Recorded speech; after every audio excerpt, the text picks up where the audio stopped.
Hello বন্ধুরা, আমি তথাগত তথাসিয়ার সমুদ্রে তোমাদেরকে স্বাগত। এখন আমি নেটফ্লিক্সে আসা একটা মালায়ালাম সিনেমা আন্নেশেপিন কন্দেথুম এই সিনেমাটার রিভিউ করতে চলেছি, যেখানে লিড রোলে আছে হলো তবিনো থমাস। এছাড়া আরও অন্যান্য আর্টিস্টরা রয়েছে। গল্পের ব্যাপারে যদি ছোট্ট করে বলি, আমি এখানে দুটো মেয়ে মার্ডার হচ্ছে এবং সেই মার্ডারের পেছনে কি কারণ আছে, তাদের পরিণতি তো বয়ে গেছে, মার্ডার হচ্ছে, কিন্তু কারণটা কী এবং সেটা ইনভেস্টিগেশন করতে এখানে তবিনো থমাসের ক্যারেক্টারটা আসছে। এবং এই দুটো মার্ডার বেসিক্যালি সিনেমাটাকে দুটো হাফে ভাগ করে। ফার্স্ট হাফটা একটা মার্ডার হয়, সেটা একটা সলভ হয়, এবং সেকেন্ড হাফেও একটা মার্ডার হয়, সেটাও একটা সলভ হয়। কিন্তু যে কারণগুলো দেখা যায় সেগুলো খুবই প্রায় সিমিলারিটি। তো এই দুটো মার্ডার সলভ করতে গিয়ে সে কী নতুন তথ্য পায়, এবং তার সে এমন একটা পুলিশ ইন্সপেক্টর, সাব ইন্সপেক্টর একজন, যাকে তার সিনিয়ররা খুব একটা সম্মান করে না।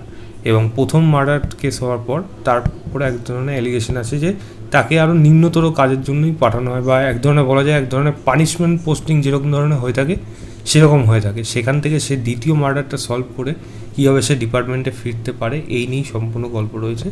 এর থেকে বেশি জানতে হলে নেটফ্লিক্সে গিয়ে আপনাকে এই সিনেমাটা দেখতে হবে। 2 ঘন্টা 22 মিনিটের মতো ডিউরেশন এই সিনেমা। কেমন হলো দেখুন, গল্পের মধ্যে কিছু যেমন ভালো জিনিস অবশ্যই রয়েছে, কিন্তু খারাপ জিনিসও কিন্তু রয়েছে এই সিনেমাটা।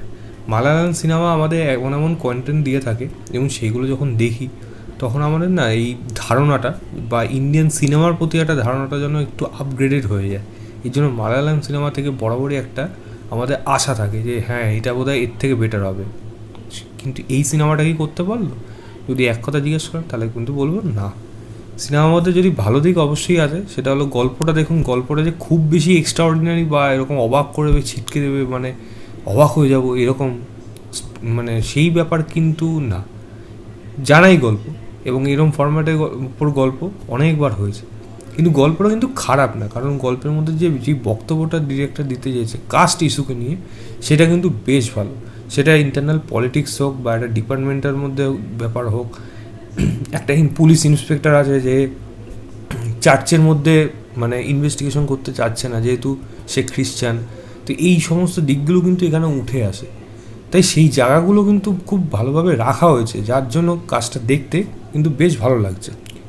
এবং এরকম ধরনের রিয়েলিস্টিক অ্যাপ্রোচ নেওয়াতে আমার এই কাজটার গল্পটা কিন্তু একটু জীবন্ত হয়ে উঠছে।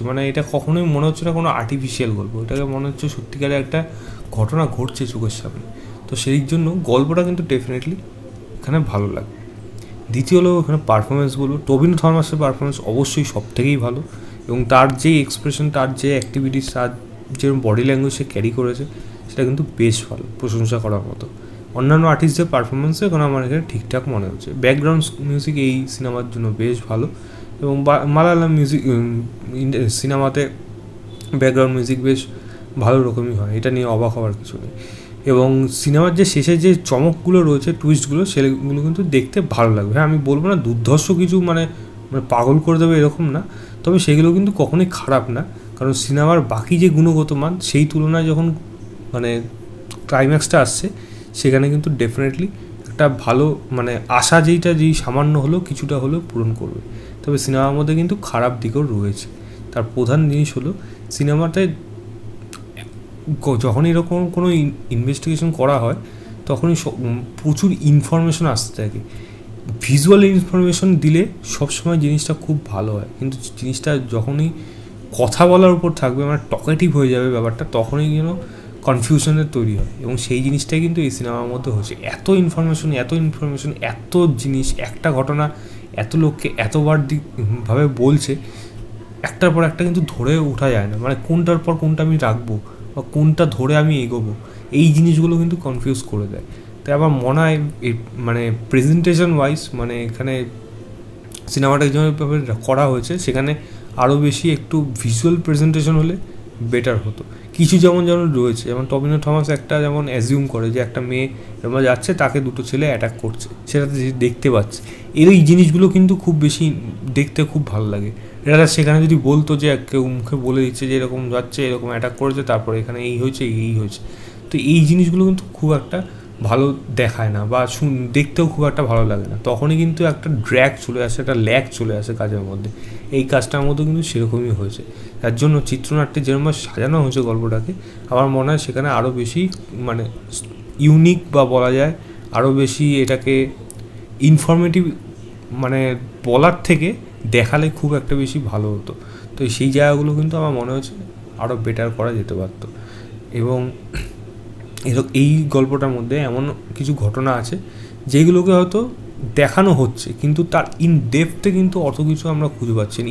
মানে বলতে গেলে আমি এখানে ইনভেস্টিগেশন হচ্ছে সেইগুলো কিন্তু ভালো, সেইগুলো ইন ডেপথে করা হচ্ছে, কিন্তু ইনভেস্টিগেশনের বাইরে যেই ঘটনাগুলোকে নিয়ে ইনভেস্টিগেট করা হচ্ছে তার ব্যাকড্রপে যেই গল্পগুলো রয়েছে সেইগুলো কিন্তু এখানে অনেক সময় মিসিং হয়ে যাচ্ছে, সামান্য কিছু হিন্টস দিয়ে হয়তো এগিয়ে যাচ্ছে, যেটা আমার একেবারেই এই সিনেমাতে ভালো লাগেনি। এবং যেমন টবিনো থমাসের ক্যারেক্টারটাকে দিয়ে যেরকমভাবে শুরু হলো গল্পটা, আমার মনে হলো এটা বেশ ভালো রকম একটা ইন্টারেস্টিং গল্প হবে, কিন্তু সিনেমাটা শুরুর থেকে শেষ অবধি কিন্তু সেই ইন্টারেস্টিং এলিমেন্টগুলো থাকে না। আছে, ইনফরমেশন আছে, সেগুলো শুনতে যদি আপনার ধৈর্য থাকে সেগুলো ধরে ধরে দেখবেন তাহলে হয়তো ভালো লাগবে, কিন্তু একটা সময় পর যখনই এত ইনফরমেশন চলে আসে মাথার মধ্যে, যখন সব জিনিস ঘেটে হয়ে যায়, তখন গিয়ে কিন্তু সেই ভালো জিনিসগুলো বা ভালো গল্পগুলো মাথার মধ্যে কাজ করতে আর থাকে না। তাই তখনই সেখান থেকে গল্পের থেকে বিমুখ হতে শুরু করে যায়। আমারও কিন্তু এই কাজটা দেখে সেরকমই মনে হচ্ছে, কিছু কিছু জায়গা কিন্তু আমাকে রীতিমতো বোর করেছে, এটুকু আমি বলতে পারি। আরও জায়গা রয়েছে খারাপ জায়গা, ছোটো ছোটো, সেগুলোও বলা যেতে পারতো, কিন্তু সিনেমাটাই খারাপ সিনেমা একেবারেই না। সিনেমাটা আপনারা দেখতে পারেন। আমি সিনেমাটাকে একটা ভালো সিনেমা বলবো, তবে খুব ভালো বলবো না, আমি 3 স্টার দেবো আউট অফ 5 বলবো। নেটফ্লিক্সে আছে, কি আপনারা দেখতে পারেন। তো এই ছিল আমার ওভারঅল রিভিউ।